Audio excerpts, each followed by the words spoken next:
This video is really fucking long, I'm sorry. Please check the pinned comment for timestamps of certain books. If you don't want to watch the whole thing, I completely understand. Hi, I'm Ashton, and today I finished reading Kropotkin's Mutual Aid, which means since my beginner leftist literature video, I've read 5 leftist politic-related books.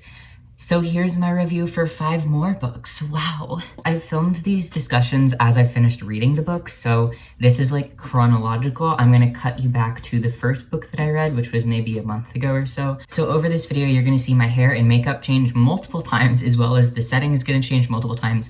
So don't worry about that, that's just how this video is gonna be. With that said, let's go. I don't remember what the first book I reviewed was, but I'm gonna push you back to then, and then you'll see me again at the end when I review Mutual Aid.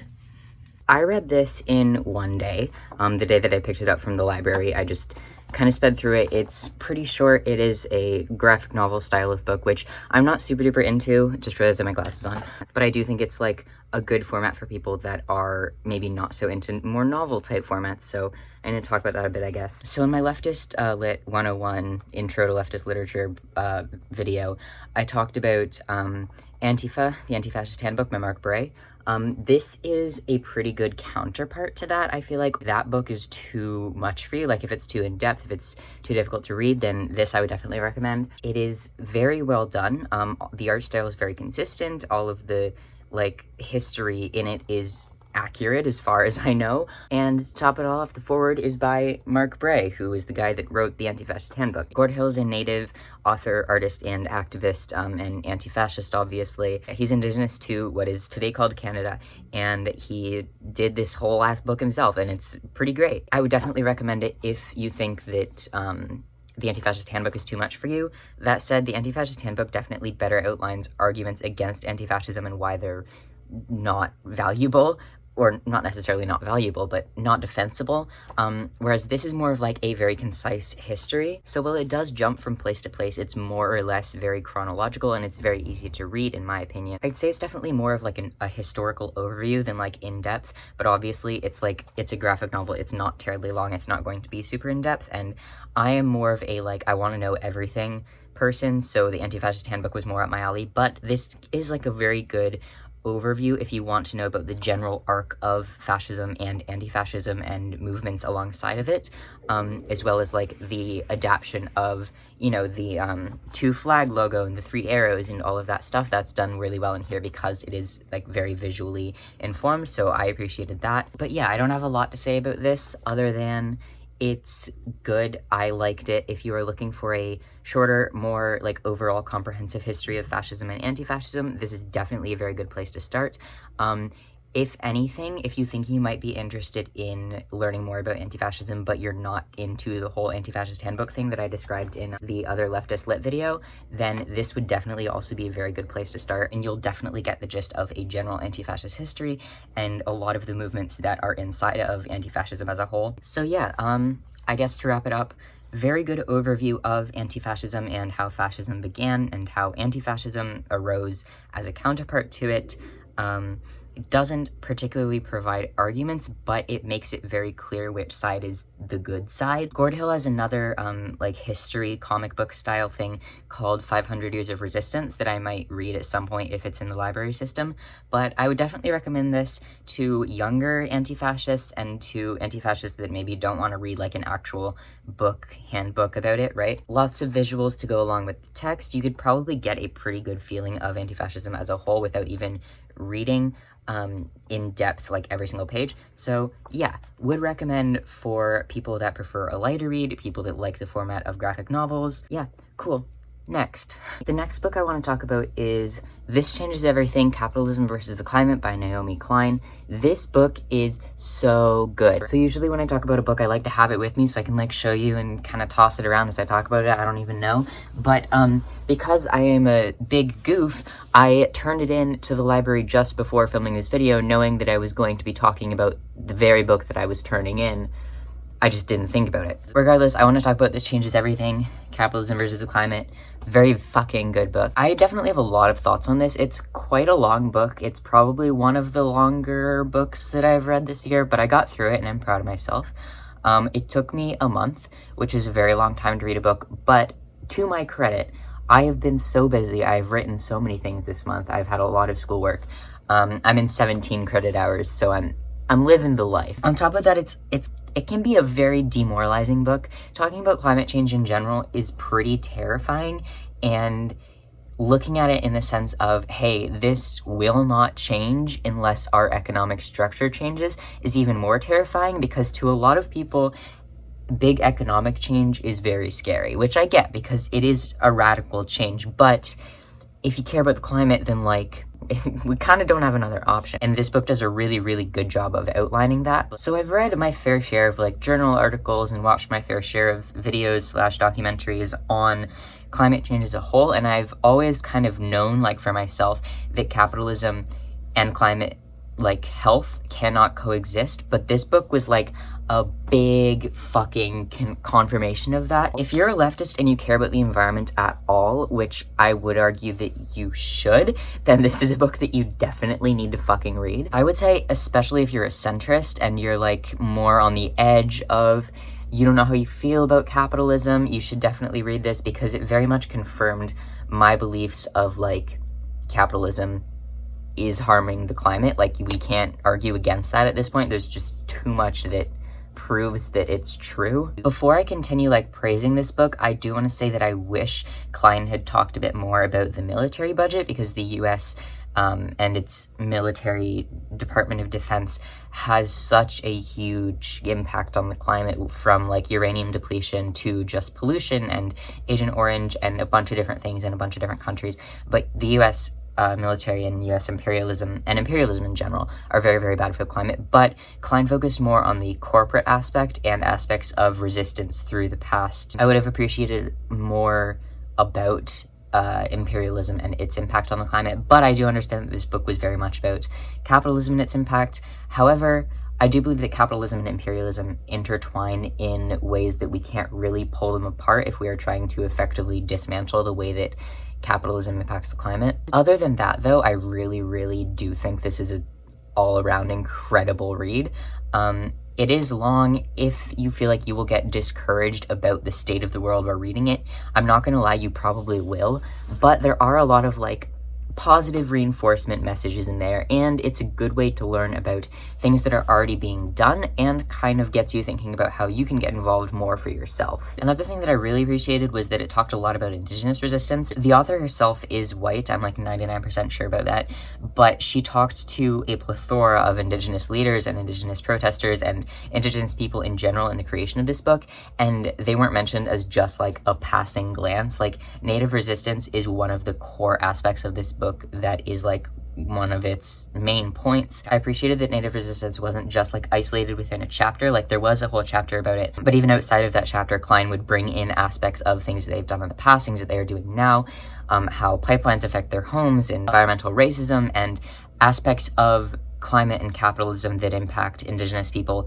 outside of just the chapter about Indigenous climate activism. I thought that was a good way of doing it, and not like confining their experiences and their arguments to a chapter, but bringing in many, many testimonies from many different climate activists that are Indigenous throughout the whole book, as opposed to just in that chapter. I thought that was very good. Then again, I'm not Indigenous, so like my opinion on that doesn't really friggin' matter.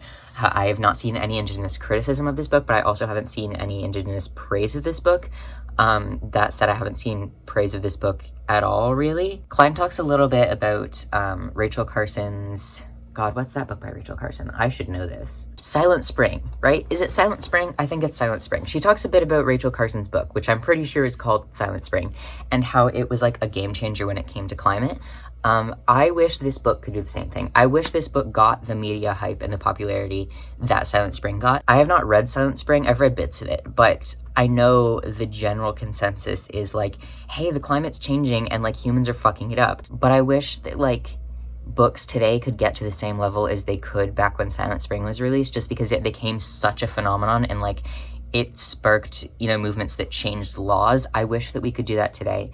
But also because this book is more on the radical end of politics, more on the leftist end, I know that that would be a harder sell for a lot of liberals and centrists. However, I would say if you are a liberal or a centrist, this should be of even greater importance for you to read, because it discusses the ways that capitalism interacts with the climate in an inherently exploitative way, and talks about how extractionism and capitalism are inherently linked, and of course that's linked to indigenous resistance as well. I felt like I knew quite a bit about climate and capitalism going into reading this, and I feel like I did, but I definitely still learned a shit ton. Unless you are literally like on the level of Naomi Klein when it comes to knowing shit about the climate, you're gonna learn something, whether that's about historical resistance or just about how the structure of capitalism continues to promote extractionism and how that cannot change unless we drastically change the economic structure. I also very much liked how Klein frames anthropogenic climate change denial. The arguments against like climate change existing have been broken down time and time and time again,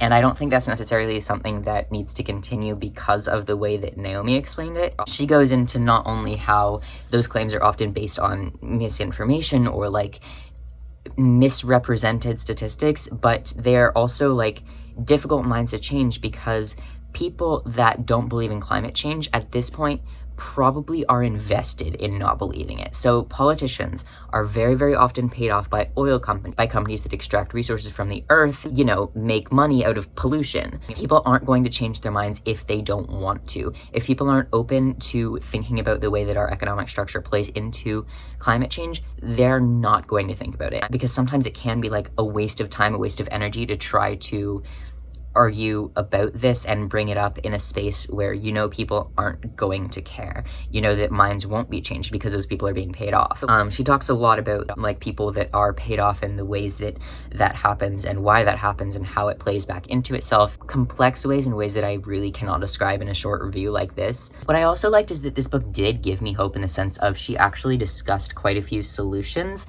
not like explicitly how they could happen, like a step-by-step guideline of how we could carry that out, but she talked about a lot of theory and implementation of it in a sense of how we can go back to being closer with the earth in a less extractive way. And again, that's very, very tied to centering and uplifting indigenous voices, which I thought she did pretty well. I believe this book was published in 2016, before Trump became president. So a lot of stuff I feel like could even be updated. I feel like she could write a whole nother chapter now, you know, with the Paris Agreement and a bunch of different things that Trump has done in relation to the climate. But I do still think that this book is very important and very comprehensive. I also thought citations were very well done. I'm a big fan of footnotes. I'm not the biggest fan of endnotes. She uses somewhat a combination of them depending on the nature of the source that she's using. And she explains that very well in the section where she lists the endnotes, and she lists like, here is why I didn't like cite this type of fact, and this like source is this, and here's some notes on this source, and like the way that she did sources was very good, and I feel like it would be easy to find the sources that she used even if you don't have like academic access necessarily to different journals. I could talk about this book forever. If any of you have read it, like just message me so we can rant at each other, because holy shit, even though it took me a while to read, I'm very glad I read it. This is one of those books that I wish I could have a copy of for myself, and I could buy myself a copy, but there's one in the library, and I wish I could make this required reading for everyone. A lot of climate activism, as I've talked about before, is very performative. Like, I think I have a whole video on performative activism. Pretty sure I have a Patches and Parley on that. I have like 280 something videos at this point. I don't know what I've talked about, but I guarantee you I've talked about that at some point. So yeah, if you want a book that talks a lot about capitalism's interactions with anthropogenic climate change and indigenous activism and the history of some different forms of resistance, I would 1,000,000% recommend this book. It taught me a lot, and I know I'll be referencing it in the future, like not just in videos, but like in my life. I'll just be like, yes, Naomi Klein wrote about that. Within the sphere of leftism, climate change is a topic that is prominent, but still not as prominent as I believe it needs to be, considering that we could all literally die, and the fact that it is so linked to economic inequality.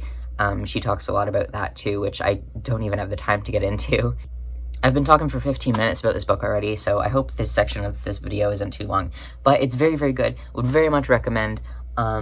Please read it. If you can't read all of it, I would say look at the chapter titles and see what interests you the most. I would definitely recommend reading the one that focuses on indigenous activism. Like, I just think that's a core of what climate activism should be, and I think a lot of climate activists kind of ignore that aspect of it, as long as the whole class aspect of it in general. Oh, she also talks a lot about fracking, which I appreciated very much, because fracking was like very much so a buzzword when I was coming of age. Like when I was 12-ish, I heard a lot about fracking on the radio, and I knew it was bad, but I didn't exactly know why, and now I know fucking exactly why. And I definitely side with indigenous people when it comes to like, leave it in the ground.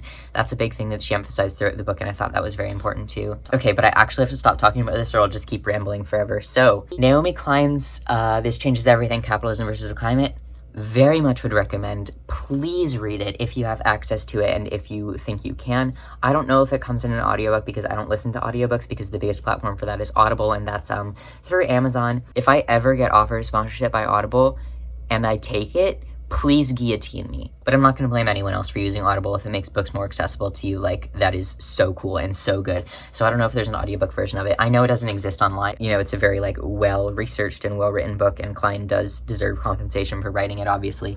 But if you can find it at a library, I hope you can, because I found it in my library, then you should absolutely 100% read it. Get your friends to read it, get your family to read it. Like, I wish this book could have the same impact that Silent Spring did. This just further reinforced my ideas about radical economic change and my preferences for future economic structures. So yeah, that's all I'm gonna say. Read the book. Please read the book.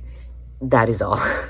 Hello, okay, my roommate just went to go grab his laundry, so super speedy review of this one. I've just finished Rudolf Rockers' Anarchosyndicalism. This is the edition that I used because it's the only one that was in our library. So Rudolf Rocker was a German anarchist, and he wrote this and a lot of other things about anarcho-syndicalism and anarchism in general. He was Jewish, and he was exiled from Germany and had to hide out in the USA during World War II. The man went through a lot, and this like introduction to anarcho-syndicalism doesn't really talk about that, but the preface does, but I know that's not in like every edition of it. Regardless, I want to talk a little bit about this book before my roommate returns. So if you can get this edition or any edition with the preface by Noam Chomsky, it was definitely good to have some context about who Rocker was, and because I feel like it also gives you good background on probably why he constructed things the way that he does in this book. It's also just very interesting in general because it talks a little bit about why he wrote these particular essays about anarcho-syndicalism, and it's because Emma Goldman actually pressured him into it. She wrote multiple letters to him, one of which was literally like, if you don't write this, I will spank you, which honestly, like, power move. I know it sounds like I'm exaggerating or making a joke, but no, Emma Goldman genuinely wrote that she would spank him if he didn't write this. It's great. Go read the preface. But Emma Goldman really respected his work, but it was not always translated into English, and she was kind of like, listen, work with a translator from German to English,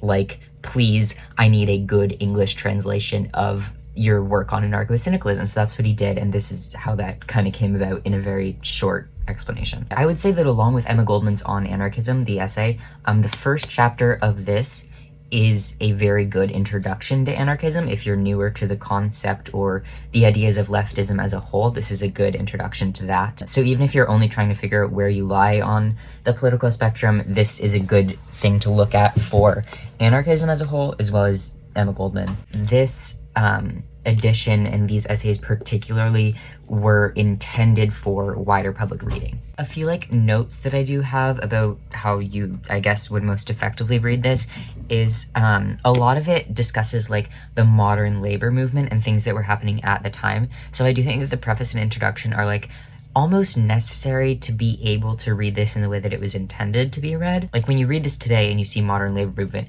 you can't think about the actual modern current any labor movement. Like you have to put your mindset back in when this was written, which is a little bit difficult to do, but if you keep it in mind, it's not too big of an issue. And I think that even if that's not something that you can easily do, you're still gonna learn a lot. You don't have to do that to understand everything and to like get the information out of this that you need. I was also just like thinking as I read it that it's so cool, like as you read more leftist stuff, as obviously I've been doing recently, is that you start to see like comparisons. Like when I read the introduction and it was talking about Rockers' communications with Emma Goldman, I was like, I've read her. The more you read, like, leftist lit, the easier it is, because when they reference other leftists, you're gonna know who they are, and you also get a lot more familiar with the concepts, which is another thing that I wanted to mention, because while I do feel like the first essay chapter in this is a good introduction to anarchism, the rest of the book, I do think you have to be relatively familiar with other leftist ideologies to completely get everything that you could out of it. Like, well, it does do a very good job of, like, 101 anarchism,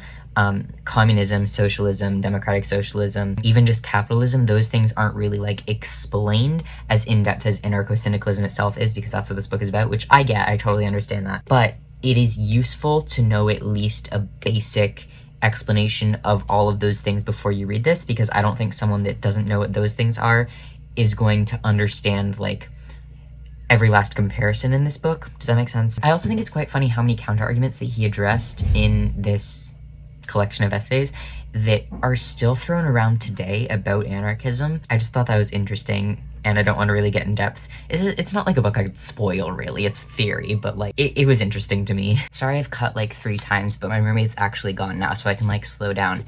Anyways, one thing that I would critique is that it only addresses communism as Marxism. It kind of not equates, but every time it mentions communism, it is in the sense of Marxism. And I would have liked to see more, I'm saying this like he's still alive and he's gonna write an updated version for me, but regardless, I would have preferred if it had, like, compared different types of communism, especially if it had talked about anarcho-communism, because I think anarcho-communism and anarcho-syndicalism actually kind of fit together in certain ways. Hello, as I'm editing, I feel like I have a better way to explain this.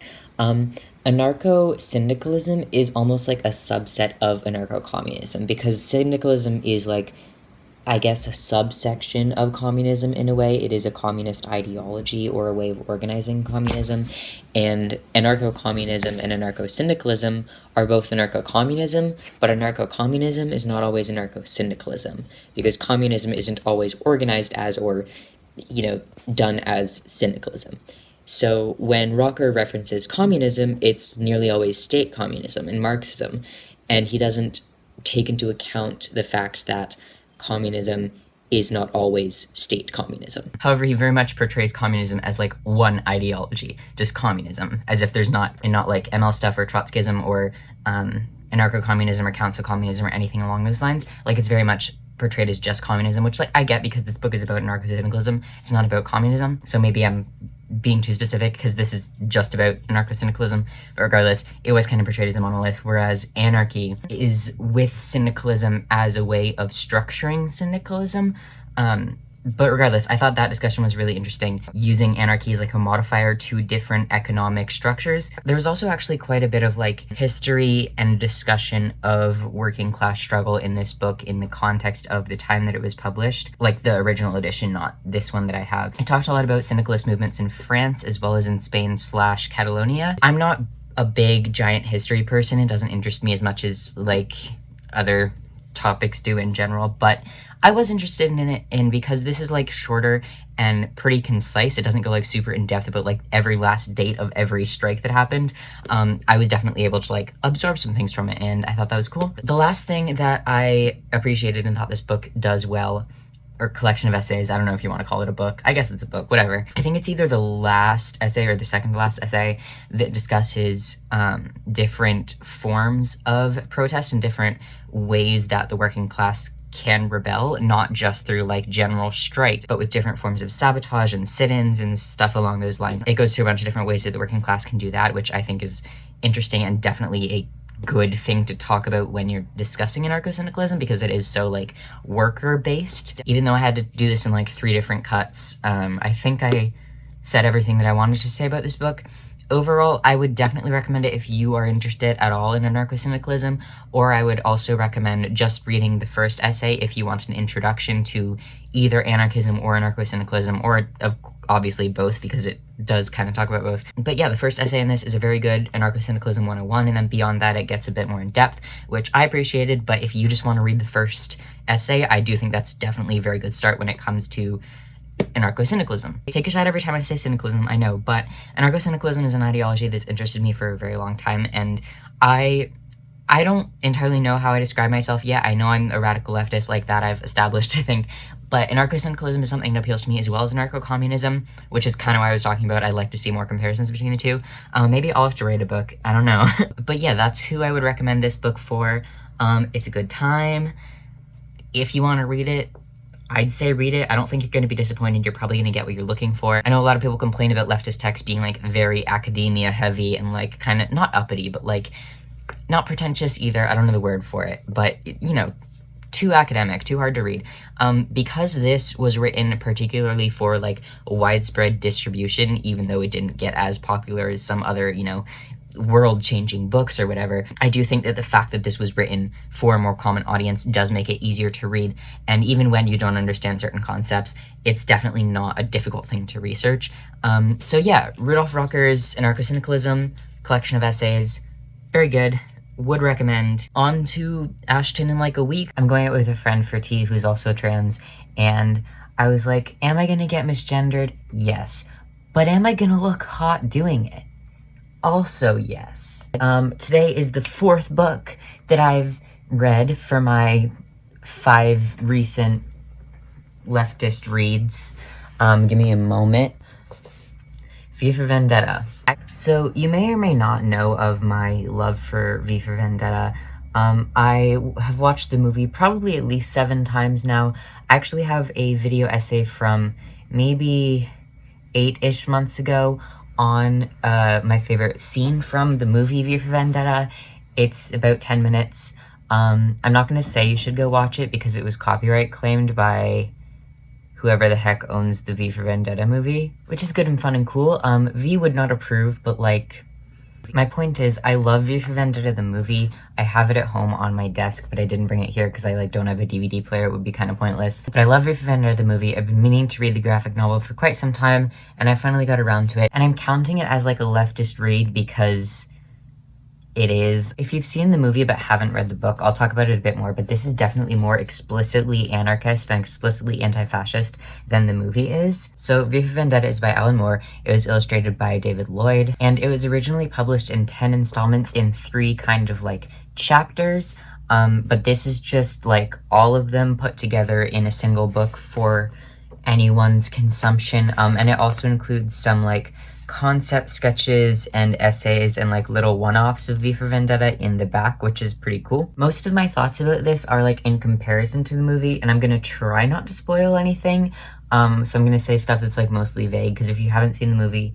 I would highly recommend you do so. Don't watch my video essay before you watch the movie, because like it has huge spoilers. But so I guess overall you know my thoughts on like the plot and the story, because they are largely the same from book to movie, but I do have some thoughts about the comparison between the two. I unfortunately like the presentation of the villain much better in the movie, like the main villain, like the main government leader. I think having him on like a giant screen in front of all of his workers is very, very effective, as opposed to like a lot of the scenes in the book have him sitting in front of a few different screens with his people on them, as opposed to like him being projected as kind of like a degree of separation between him and his workers, which to me is a bit scarier. That said, although I like the presentation better in the movie, I think there's a lot more nuance in the graphic novel when it comes to the villains' pasts and the way that they're presented. And on the topic of backstories, I think I prefer how they're presented in the movie, because in the movie, the characters' backstories are all kind of done at once, except for V's, which is a little bit more like broken up. But I like the way that they're broken up in the book more than how they are in the movie, because they aren't as much in the movie. And also in the book, V's backstory is a lot more stretched out, which I liked. I did kind of know right from the beginning what his backstory was, which obviously impacts the way that I read this, because when it has like Easter eggs, I guess, about his backstory, I'm like, I know that already. So going into reading this, it's not like I'm picking up on tiny things along the way. It's like I already know where he came from, so I see something that's in reference to that, and I'm like, yeah, I know. like that's the sad thing about books and movies. Like if you read the book, or in this case the graphic novel first, and the movie's gonna be spoiled for you, but if you watch the movie first, and like the graphic novel will be spoiled for you, and like there's really no good way to go about it. So I preferred most of the backstories in the book, but I did definitely like the way that the movie gave Evie's backstory a lot more. We don't really know much about Evie's parents in the book, at least not the way that we do in the movie. It is a lot more heavily implied in the book, but you don't get the whole like parallels of her being dragged out from under the bed. You don't get get that like story arc parallel that you do in the movie. And that is something that I appreciated in the movie, but also it's easier to do like story arc parallels in movies because you have like that visual motion aspect that you can't really do in a graphic novel, at least not as explicitly. Something that I found odd is Evie's 16 in the graphic novel. I did not get the impression that she was 16 in the movie. There's a lot of like, I don't want to say sexual tension, but at least like weird romantic tension between her and V, especially in the movie. Not so much in the book. She does like kiss his mask, but I think it's meant to be more of a metaphor in the book for like anarchy and her embracing that revolutionary aspect of her. But in the movie, it's definitely a lot more like, oh, they're dancing together. They dance in the book too. I don't know, maybe it is kind of the same. Her being 16 kind of creeped me out a little bit, because like looking at the movie and her being 16, I was like, oh, ew. And also like in the movie, she has like this full-time job, right? Like she lives alone, I'm pretty sure. So I don't think in the movie she's 16. Maybe that's something that they changed and I just like didn't pick up on. But having read the graphic novel now, I feel a lot weirder about her like kissing V, because I kind of presumed that they were the same age in the movie. So yeah, that was kind of weird. Just a thought. I would also say, as I said earlier, the novel is more explicitly anti-fascist and explicitly more anarchist. Like it actually has a couple of things where I'm like, hey, that actually like parallels with anarchist theory. Like an anarchist, like an actual anarchist, not a V-style rogue in a graphic novel, would agree with that. The organization of anarchy and the way that it moves and works and changes societies is of interest to me. So reading this, I did kind of like look out for stuff like that, and I appreciated that it was in there. I don't know a shit ton about Alan Moore, but I did read through his Goodreads like question and answer section, and there's not a lot that he's answered about V for Vendetta because he's done a lot of work since V for Vendetta. This is from the 80s, 70s, I don't know, somewhere around there, when Margaret Thatcher was like, all that happened. Long story, I'm not gonna get into random British history. But long story short, from what I took from his answers on Goodreads to like fan submitted questions, he does not agree with the stuff that he wrote in V for Vendetta anymore. I don't know if he did at the time or if it was more of like a commentary art piece. But like on Goodreads, he was like, oh, I wrote V for Vendetta in a different time and like things are different now. And he seemed very reluctant to talk about it, is the impression that I got, which is sad. But you know, I can still read it and I can still enjoy it. The character of V definitely has some like interesting takes about anarchy that I can appreciate and that I can like relate to in a way.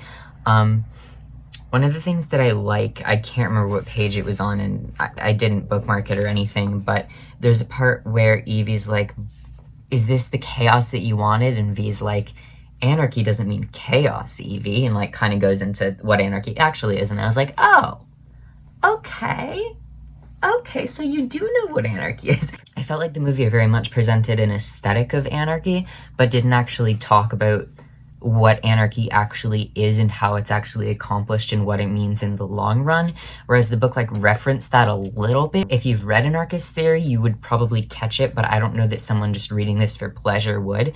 However, I'm talking about this in a leftist sphere because that's what this video is. Anyways, I appreciated the more overtly leftist sentiments in the novel. Then again, maybe I should rewatch V for Vendetta again, having read the graphic novel and also having read a little bit more Anarchist Theory. I also just want to say a couple things about the ending. I prefer the ending in the graphic novel in this case. The movie's ending is a bit more vague. I feel like the graphic novel makes it a lot more clear what's gonna happen, and it also gives Evie a lot more of a clear path.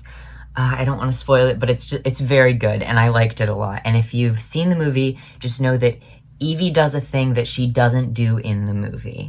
Also, without spoiling anything, I liked the last 3 murders that V does a lot better in the book. They felt more nuanced. I know I already said that like the villains felt more nuanced in the book as well, but like so do V's 3 like revenges before the like main plot, I guess, carries out. The 3 like murders that lead up to all of the rest of everything. With the last one being like the gardener that he injects with the poison, and you know, it's a painless death, and that's similar in the book and the movie. But the way that the deaths are handled and the way that V talks to the characters and the way that he also kills them is a lot more like picky, maybe is the word, in the graphic novel, and I liked that. I guess maybe because of the way that it came out in different installments, or maybe just with the format of a graphic novel, they had more time to put nuance into those deaths, which I thought was cool. So yeah, I guess my overall thoughts are the graphic novel is more overtly anti-fascist and more overtly anarchist, but it does brush over a lot of anarchist things, although it is still like more in-depth than the actual movie is. The villains are a lot more well fleshed out in the novel, and I like the deaths better in the novel, but the main villain, like the head of the government dude, I just love the way that he's presented in the movie. Like aesthetically, it makes it very clear that he's a fascist, that he's like a Hitler type character. I don't want to use that, but like those are the obvious parallels that you get. I prefer Evie's movie backstory, but her character arc as a whole I think is better in the graphic novel.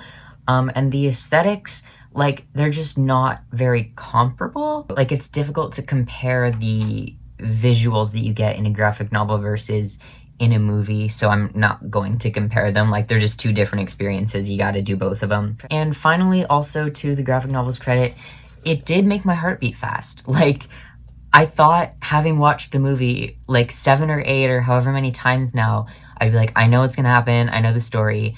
My body didn't care. My heart was beating fast near the end. I was like, oh my god, what's gonna happen? Like, what's Evie gonna do? What's she gonna choose? And obviously I already knew what was going to happen, but it still got me. Like, it still made me feel emotions, which I thought was really cool. So if you enjoy the movie V for Vendetta, you'll probably enjoy this. It'll probably make you feel a little bit differently about the characters, but not necessarily in a bad way, just in a bit of a more nuanced way. I'm excited to rewatch the movie now that I have read this. That's definitely something I'm going to be doing over winter break. And yeah, so I have one more book to finish.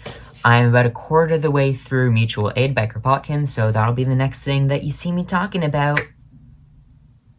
Bye! Okay, so Kropotkin's Mutual Aid. I borrowed this from the library because I do not own a book this old. Which is my first point about this book. Can we just appreciate how old this copy is? This was printed, I think, about 100 years ago now, so like holding this and reading this is such a weird experience. I also wanted to point that out because this copy and this edition is so old that it's probably significantly different than copies that you might get today at a bookstore. But, you know, shout out to libraries. Old books are like so beautiful, and this is just, I love it. You can barely even tell what it says on the front, but there it is. Mutual Aid by P. Kropotkin. Here's the title page. The whole book is very like yellow, but it's readable. It's completely readable, so I didn't have an issue. Before I get into my thoughts on this, I do want to like give you a very, very brief like synopsis of the ideas that Kropotkin presents. So essentially, Kropotkin presents the idea that one of the main mechanisms of evolution and one of the main aspects of the health of any species is mutual aid. Migration, hunting, procreation, mutual defense. So it's kind of a critique of and an addition upon Darwinism. One of the like quotes that I found that I think sums it up the best is just sociability is the greatest advantage in the struggle for life. I've wanted to read this for a while.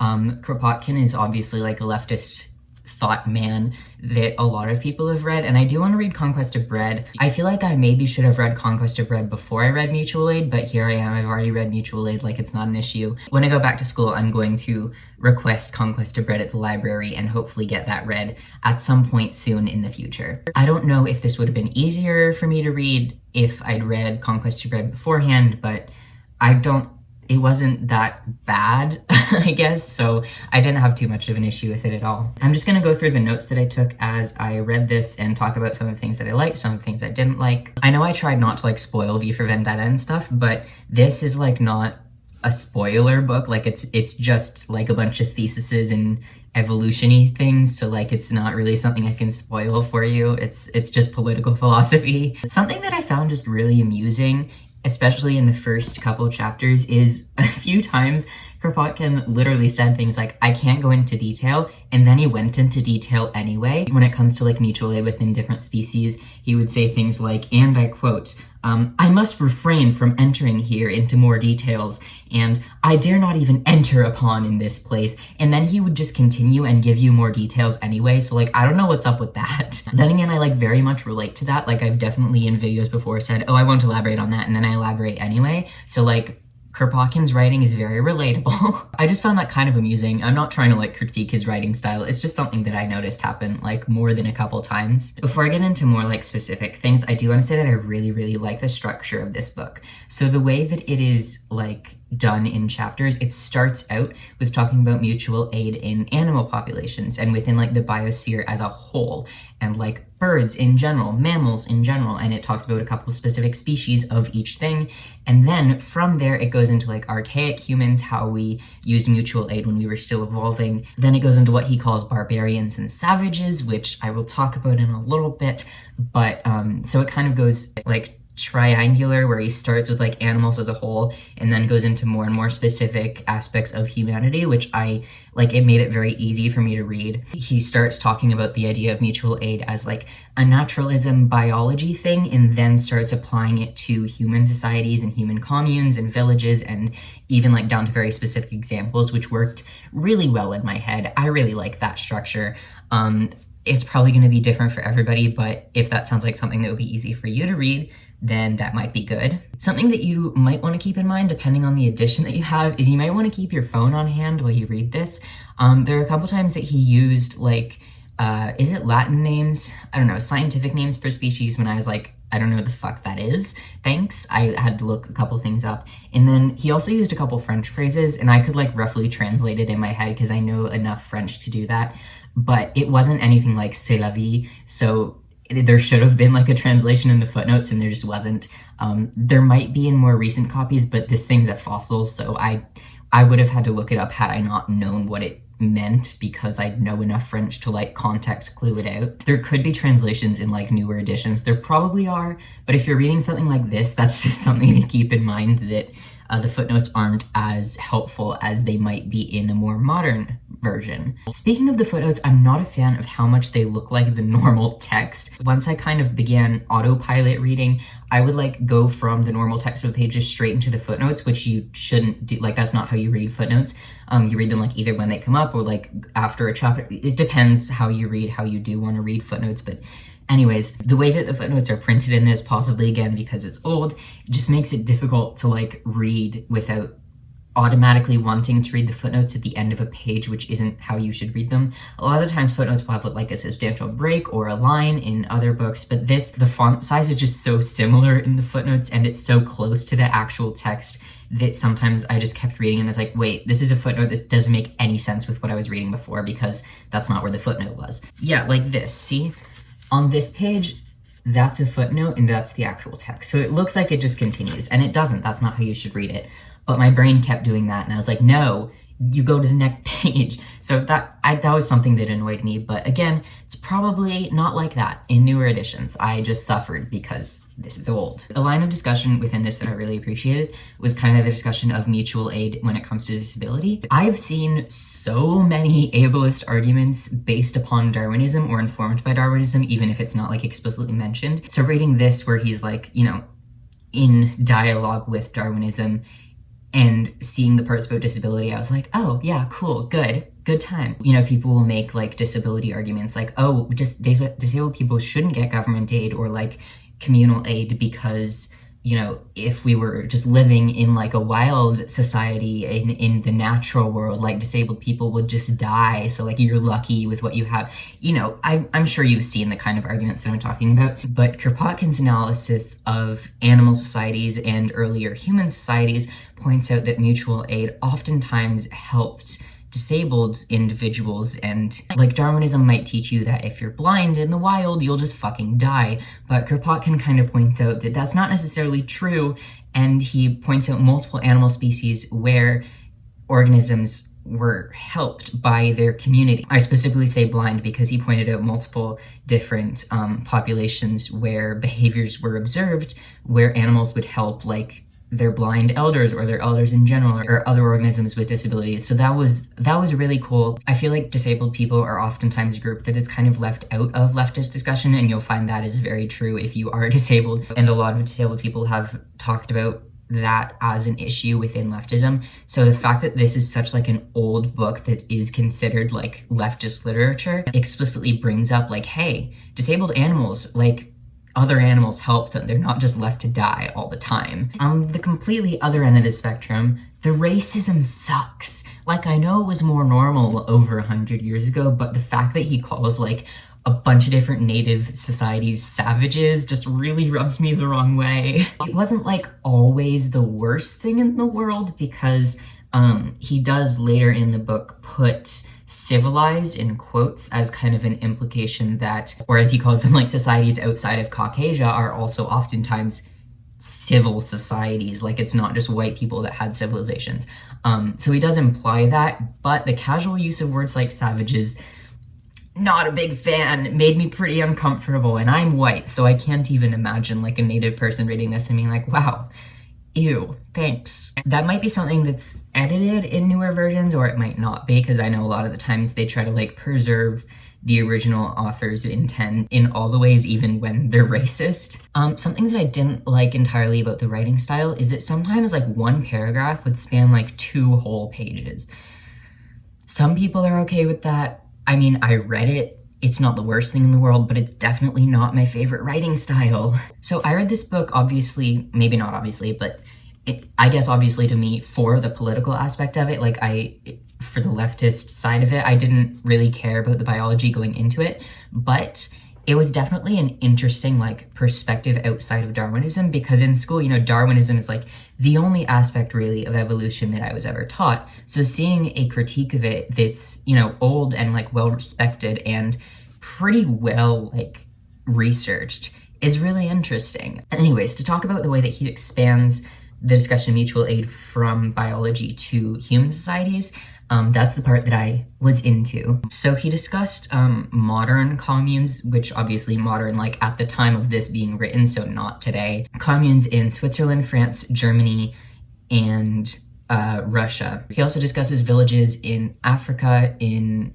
Northern and Southern America, in a few different islands, you know, in areas that weren't entirely state-run. Like, he talks about a lot of peasant villages and areas that were very communal, and the practices of those areas, and like how that worked for everyone as opposed to it being like implemented by the government, right? And it does very much like kind of overlap with the book that I read on Anarchosyndicalism that I reviewed a bit earlier. I guess one of the more main arguments of this book was also that like mutual aid is a natural part of human society and a natural part of our socialization with each other, but structured government and wage labor and anti-union laws, he talks a bit about that, as well as class struggle. He doesn't explicitly mention class struggle, but it's definitely very heavily implied.